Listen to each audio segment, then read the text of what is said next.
সেটা নফসে আম্মারা। আমরা এক্সাম্পল দিতে পারি যে আমি আল্লাহ পাক বলছে যে তুমি হারাম পথে চলিও না, আমি হারাম কাজ করতে পারি, তাহলে আমি এসে গেলাম, এটা আমার নফস।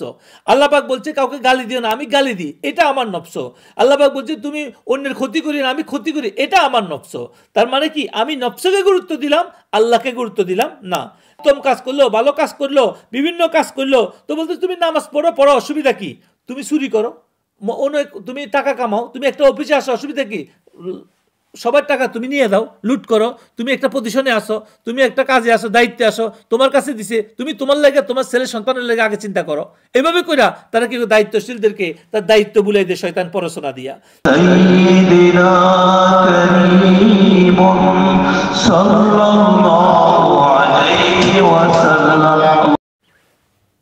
আসসালাতু ওয়াসসালামু আলাইকা ইয়া সাইয়্যিদি ইয়া রাসূলুল্লাহ ওয়া আলা আলিকা ওয়া আসহাবিকা ইয়া সাইয়্যিদি ইয়া হাবিবাল্লাহ। আলহামদুলিল্লাহ। আসসালামু আলাইকুম ওয়া রাহমাতুল্লাহি তাআলা ওয়া বারাকাতুহু। হাজিরিন, আপনারা যারা আমাদের সাথে এখানে আছেন এবং যারা এই ভিডিও পরবর্তীতে দেখবেন সোশ্যাল মিডিয়ার মাধ্যমে, আল্লাহ আপনাদেরকে বরকত দান করুক। আজকে আমরা আমাদের এই ভিডিওর মধ্যে যে বিষয়, গুরুত্বপূর্ণ বিষয় আলোচনা করব সেটা হলো হযরতে আব্দুল কাদের জিলানী রাহমাতুল্লাহ আলাইহি ওনার যে নসিহত, ওনার যে আলোচনা, সেটার উপরে সাথে আমাদের বর্তমান সময়ে আমরা সামাজিকভাবে অনেক বিপদগ্রস্ত মুসিবতের মধ্যে আছি।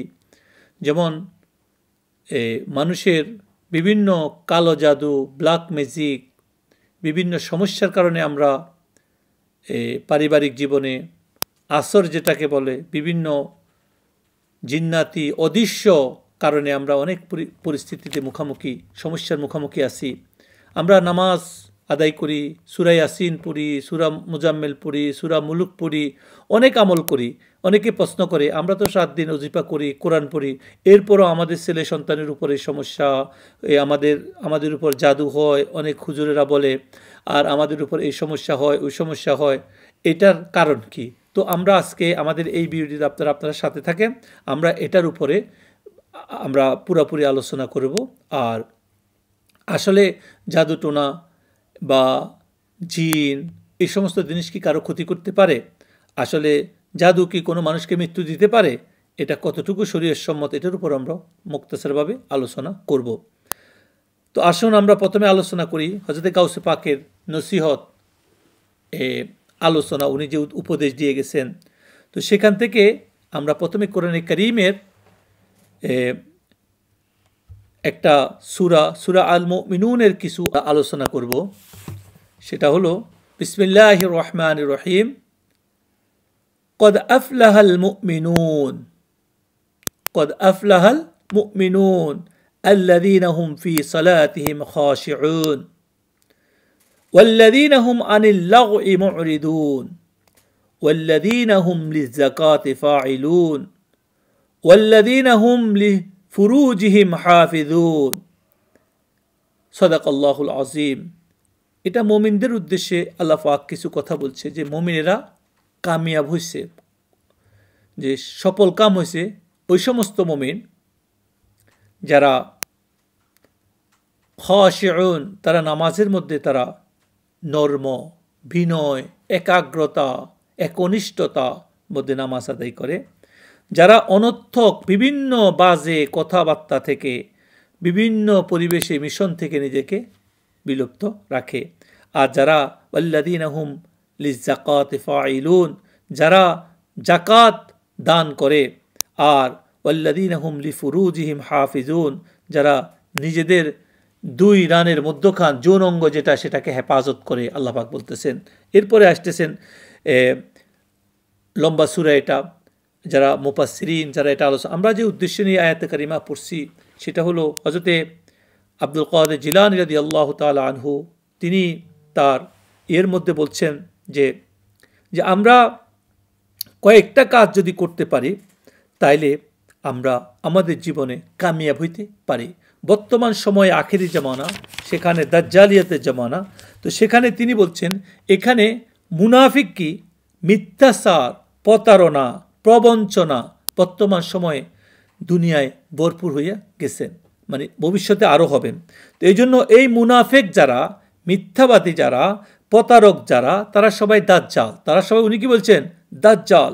আর এদের থেকে আমাদেরকে দূরে রাখতে বলছেন তিনি, নিকট বসা থেকে কী করছেন? দূরে রাখতে বলছেন।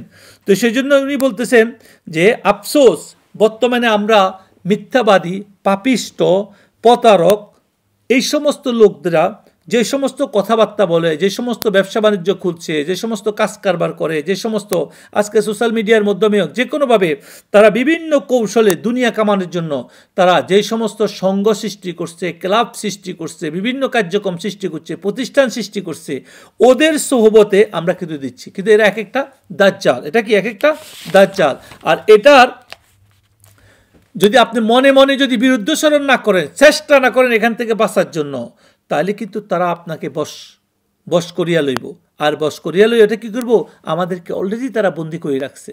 আর এই বন্দিখানে থাকা অবস্থায়, এই বন্দি অবস্থায় আপনি যতইভাবে নিজে নামাজ, রোজা, হজ, যাকাত, ভালো কাজ, সদকা যতই কিছু করেন না কেন, সেটা আপনার কখনো কাজে আসতেছে না, বরকত আসতেছে না।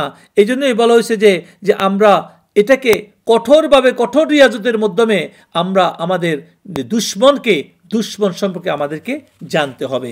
তিনি বলতেছেন, একটা আয়াত দিয়ে তিনি বলতেছেন, আল্লাহ পাক কোরআনে কারীমের মধ্যে বলতেছেন, ওয়ামা উমিরু ইল্লা লিয়াবুদুল্লাহ, ওয়ামা উমিরু ইল্লা লিয়াবুদুল্লাহ, বলতেছে মুখলিসিনা লাহুদ্দিন হুনাফা।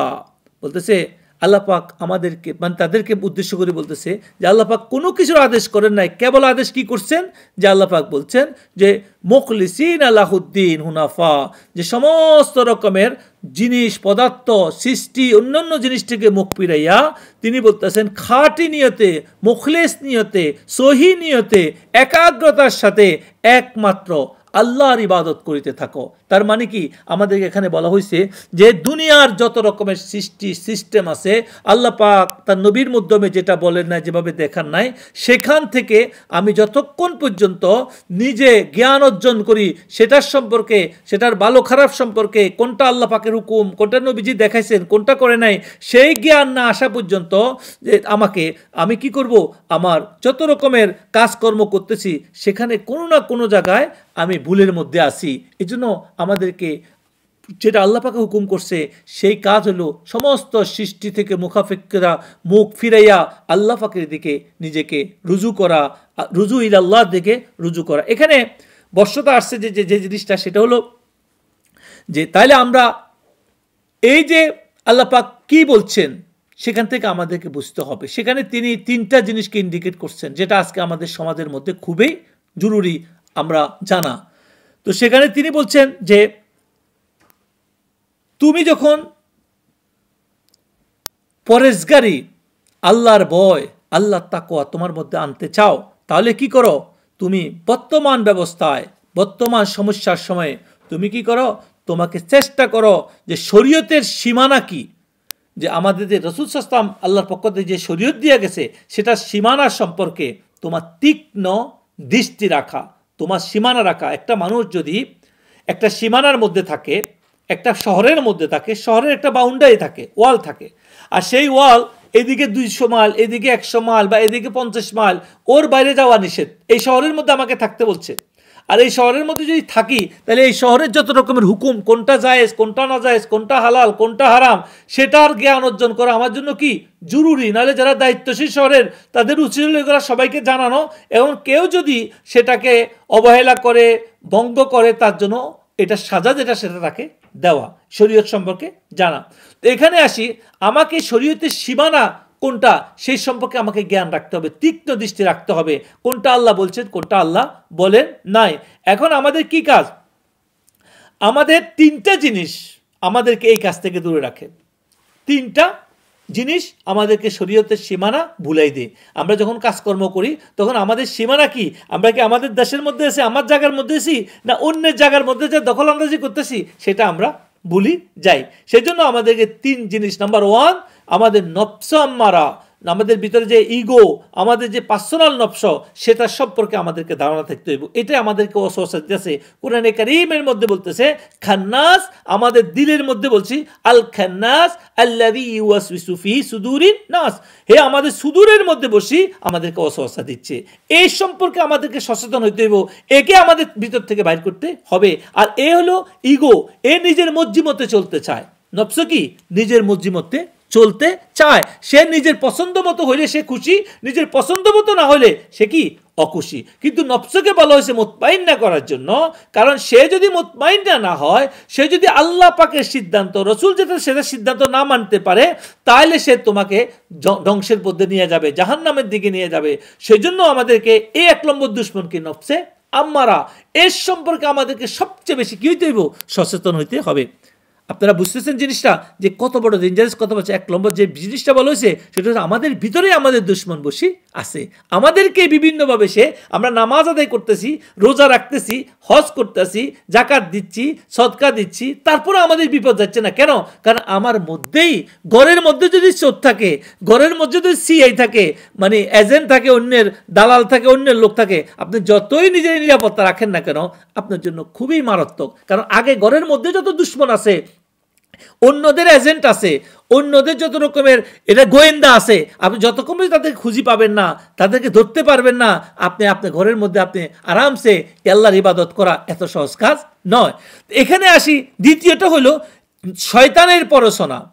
একটা নফসের তাড়না, আর একটা হলো শয়তানের পরশনা। যে খান্নাস ওই বড় শয়তানের সাথে মিলি তারা আমাদেরকে কি করে? সবসময় আমাদেরকে সুয়ের দিকে, মন্দ কাজের দিকে, খারাপ কাজের দিকে সে আমাদেরকে কি করে? পরিচালনা করে। আমি বুঝাতে পারতেছি কতটা? যে সে আমাদেরকে মন্দ কাজ, খারাপ কাজ, ভুল কাজের দিকে আমাদেরকে। তাহলে আমি মন্দ কাজ, খারাপ কাজ কিভাবে বুঝবো? আমাকে সবসময় যে শয়তান আমাদের তখনই করবে, এটা হলো 2 নম্বরটা, যে আমি যদি জ্ঞান না থাকে, আমার যদি এলেম না থাকে, সোহবত। আর তৃতীয়টা হলো কি? কুসঙ্গ। আমরা যে সমস্ত লোকের লগে চলি, যে সমস্ত সৌবতের লগে চলি, বন্ধু বান্ধবের লগে চলি, এরা যদি আমাদের কুসঙ্গ হয়, খারাপ সঙ্গ হয়, এরা এই জিনিস আমাদেরকে শরীয়তের সীমানার বাইরে নিয়ে যায়। তাহলে বুঝতে হবে 1 নম্বর হলো কি? নফসে শয়তান, যে আমাদের ভিতরে আমাদের নফসে আম্মারা, আমি ভাব যার মধ্যে আছে সেটা নফসে আম্মারা। আমরা এক্সাম্পল দিতে পারি যে আমি, আল্লাহ পাক বলছে যে তুমি হারাম পথে চলিও না, আমি হারাম কাজ করতে পারি, তাহলে আমি এসে গেলাম, এটা আমার নফস। আল্লাহ পাক বলছে কাউকে গালি দিও না, আমি গালি দিই, এটা আমার নফস। আল্লাহ পাক বলছে তুমি অন্যের ক্ষতি করি না, আমি ক্ষতি করি, এটা আমার নফস। তার মানে কি? আমি নফসকে গুরুত্ব দিলাম, আল্লাহকে গুরুত্ব দিলাম না। আর পরে শয়তান যে খান্নাস, এটা ওয়াসওয়াসা দেয় আমাকে।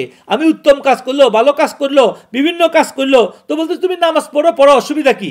তুমি চুরি করো, তুমি টাকা কামাও, তুমি একটা অফিসে আসো, অসুবিধা কি? সবার টাকা তুমি নিয়ে দাও, লুট করো। তুমি একটা পজিশনে আসো, তুমি একটা কাজে আসো, দায়িত্বে আসো, তোমার কাছে দিছে, তুমি তোমার লাগে, তোমার ছেলে সন্তানের লাগে আগে চিন্তা করো। এভাবে কইরা তারা কি দায়িত্বশীলদেরকে তার দায়িত্ব বুলাই দেয় শয়তান পরশনা দিয়া। তার একটা অফিসার যখন সে 1 কোটি টাকার কাজ, তাকে কেউ 10 লাখ টাকা দিয়েছে, 5 লাখ টাকা দিয়েছে, বা কিছু টাকা দেওয়ার কারণে সে কি করলো? আরেকজনের পেপারে দিয়ে দিল, এমন এক লোকের পেপারে দিল, ওই লোকটা সে তার সঠিক দায়িত্ব পালন না করে সঠিক কাজটা করে নাই। এরকম অন্যান্য অনেক কাজের কথা বলতেছি, এটা সে মনে আমাদের খুশি করে দিল, কিন্তু সে দায়িত্বে থাকার কারণে সে অন্যের থেকে যে টাকাটা নিয়ে তাকে ফেভার করলো, এই ফেভারটা করতে যে শয়তানের পড়াশোনা করলো। আমি তো কোনো গুনাহ করি নাই, আমি কোনো ভুল করি নাই, আমাকে একটা লোক বকশিস দিছে। ভাই, তুমি একটা রাষ্ট্রের সম্পদের, জনগণের, আল্লাহ সৃষ্টির দায়িত্বে আসো, যখন তুমি এটা নিয়ে কাজটা করতেছ, তুমি এই পজিশনে থাকাতে করতেছ, আল্লাহ তোমাকে সম্মান দিছে, রাষ্ট্র তোমাকে সম্মান দিছে, আর তুমি সেই পজিশনে থাকি বা একটা ভালো পজিশনে থাকার কারণে এখন মানুষ যারা বিভিন্ন ওয়েতে তারা খারাপ লোক, তারা শয়তান তাদেরকে বিভিন্ন কৌশলে অর্থ দিয়া, সম্পদ দিয়া, তোমার কোন জায়গায় দুর্বলতা, তোমার প্রতি মাসে একজন খারাপ লোক দেখা গেছে তার বাড়ি ভাড়া দিতে পারে না, ঘর ভাড়া দিতে তুমি পারো না, সৎ লোকেরা, আর খারাপ লোকে ভালো ভালো গাড়ি চালায়, হাই পাই গাড়ি চালায়, ভালো পথে চলে, তখন তোমার ছেলে সন্তান আসি সেখানে তোমাকে বলে তুমি কিছুই করতে পারো নাই, তোমার পরিবার বলে, কিন্তু তুমি সতের উপর আসো, আর তখন শয়তান আসি তোমার মাথার মধ্যে এই জিনিসগুলো পড়াশোনা দে। আর যখনই তুমি অফিসে বসো, তোমার বেতন 50,000, 60,000, 1 লাখ টাকা, আর তুমি প্রতি মাসে খরচ করো 4 লাখ টাকা, 5 লাখ টাকা, 7 লাখ টাকা, ওই টাকা কোথায় থেকে পাও তুমি? কারণ রাষ্ট্রের দায়িত্বপূর্ণ পোস্টে বসার কারণে, বিভিন্ন জায়গায় বসার কারণে তোমাকে শয়তান মানুষ পাঠায়, আর মানুষের তোমার বাড়িতে আসি, ভালো ভালো গিফট দিচ্ছে, তোমার কাছে দিচ্ছে, কারণ সে তার উদ্দেশ্য হইল তুমি যেই পজিশনে আছো সেখান থেকে সে তোমার কাজগুলো আদায় করে নেওয়া, তার কাজগুলো তোমার থেকে সিগনেচার নিয়ে দেওয়া। আর তুমি তার কাছে দুর্বল হয়ে গেলা, আর তুমি সঠিক দায়িত্ব পালন থেকে দূর হয়ে গেলা। আর শয়তান তো চাই এটা, শয়তান বলে এই টাকা কামাইছো, এখন কী করবা, এটা দিয়ে হজ করো, বছর শেষে কী করো, হজ করো, মসজিদ বানাও, হেফজখানা বানাও, এতিমখানা বানাও, এখানে দাও, ওখানে দাও, এটা হলো তার কাজ। এটাকে শয়তানের পড়াশোনা বলে। অনেক লোক আছে ভালো ভালো কোম্পানি কামায়, বলে হুজুর ভাই আমরা তো সৎ কাজ করি, এভাবে করলে তো হবে না, রাষ্ট্রের সিস্টেমের হুকুম, এই দুনিয়ার সিস্টেমের হুকুম যদি দুনিয়ার সাথে না মিলে চলে নাকি, আপনারা এইসব কথা বলেন। ভাই আমরা তো কথা বলি না, আল্লাহ বলছেন যে তুমি কি করো, তোমাকে হেফাজত করো মন্দ কাজ থেকে, শয়তানের পড়াশোনা থেকে। কারণ তুমি যদি পড়াশোনা থেকে মন্দ কাজ থেকে হেফাজত করতে না পারো, তো তুমি তো শরীয়তের সীমানা বাউন্ডারি পারে গেলা। এটা যদি শয়তানের পড়াশোনা। আর 3 নম্বর যেটা বলছে সেটা হলো খারাপ সঙ্গ, বাজে সঙ্গ, বাজে বন্ধু বান্ধব, বাজে মিডিয়ার সাথে যোগাযোগ করা। বর্তমান সময়ে আমরা যে সোশ্যাল মিডিয়ার সাথে জড়িত আছি, ফেসবুক, ইউটিউব, ইনস্টাগ্রাম, টিকটক, যে কোনো কিছু, এখানের মধ্যে 2টা পার্ট হয়ে গেছে। আমাদের বুজুর্গানের দিন বর্তমান সময় বলছে যে এটা যদি জরুরতের জন্য হয়, প্রয়োজনের জন্য হয়, যেমন একটা ফোন আসলে রিসিভ করা, কোনো অফিসিয়াল কাজ করা, বা আপনি এমন গুরুত্বপূর্ণ কোনো পীরের মেসেজ, কোনো বুজুর্গদের মেসেজ, কোনো ওলামায়ে কেরামের মেসেজ, কোনো কিছু আপনি জানতে চান, একটা নির্দিষ্ট সময়ের জন্য ভালো জিনিসকে যদি ভালো নিয়তে করেন, ইন্নামাল আমালু বিন্নিয়াত, তাহলে কিন্তু বর্তমান সময় এটা একটা সঙ্গ হয়ে গেছে। এখানে খারাপ জিনিস, বাজে জিনিস, পলিটিক্যাল অনেক বিষয় যেগুলো আসছে, গালি গালাস মন্দ, সেটা ওয়ান কাইন্ড অফ খারাপ সঙ্গ। মানে কি, বন্ধু বান্ধব এক জায়গায় একত্রিত হইলে, ছেলে হোক মেয়ে হোক, নারীদের মধ্যে নারী বা পুরুষ বা নারী পুরুষ মিক্স হলে ওখানে কি হয়, ওখানে গান হয়, বাজনা হয়, বাদের সঙ্গ হয়, একজন এক পোশাক পরে আসে, একজন বড় লোক, একজন গরিব, আর বড় লোককে দেখে আর গরিবের মধ্যে প্রশ্ন সৃষ্টি হয়, ওর মতো হইতে হইব, হারাম হালাল কোনো ভেদ বিচার থাকে না, সবাই শুধু সেখানে একজনের কামিয়াবিটাকে দেখে আলোফায় গল্প হয়। এই সমস্ত কারণে এই সমস্ত সঙ্গগুলাকে, যে সমস্ত জায়গায় মানে মানুষ নিজেকে শো আপ করতে থাকে, গরিমা দেখায়, তাকাব্বুরি দেখায়, অহংকার দেখায়, বিভিন্ন রকমের কাজ দেখায়। আপনি একটু চিন্তা করেন যে এখানে কি হয়, এর হচ্ছেটা কি, এই পরিবেশে কি হচ্ছে? এই পরিবেশে হচ্ছে যে আমাকে দুনিয়ার মধ্যে, আমাকে প্রতিযোগিতার মধ্যে নামাচ্ছে। আমি যে অবস্থা আছি সেখানে আমাকে সুখী করার কোনো পরামর্শ না। যদি ভালো সঙ্গ হয় সেটা তো অবশ্যই। এই জন্য বলছে অসৎ সঙ্গ, মানে খারাপ সঙ্গ যেগুলো আপনাকে, যে হারাম হালাল ভেদ বিচার করে না, আল্লাহ পাকের শরীয়তের সীমার মধ্যে রাখতে দেয় না, তো সেই সমস্ত সঙ্গ থেকে আমাকে দূরে রাখতে হবে। তার মানে কি, বর্তমান সোশ্যাল মিডিয়া, বর্তমান খারাপ বন্ধুবান্ধব, এই সমস্ত যেগুলো খারাপ কাজ, যেগুলো দেখলে খারাপ, যেগুলো খারাপ আমার ভিতরে ওয়াসওয়াসা ডালে, আমার ভিতরে কমপ্লেইন ডালে, এটা থেকেও আমাকে দূরে রাখতে হবে।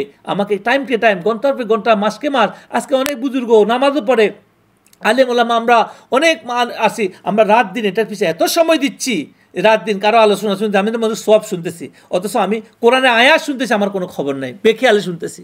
এই জন্য আমাদেরকে সতর্ক হইতে হবে, আমাদেরকে অসৎসঙ্গ থেকে বাঁচতে হবে।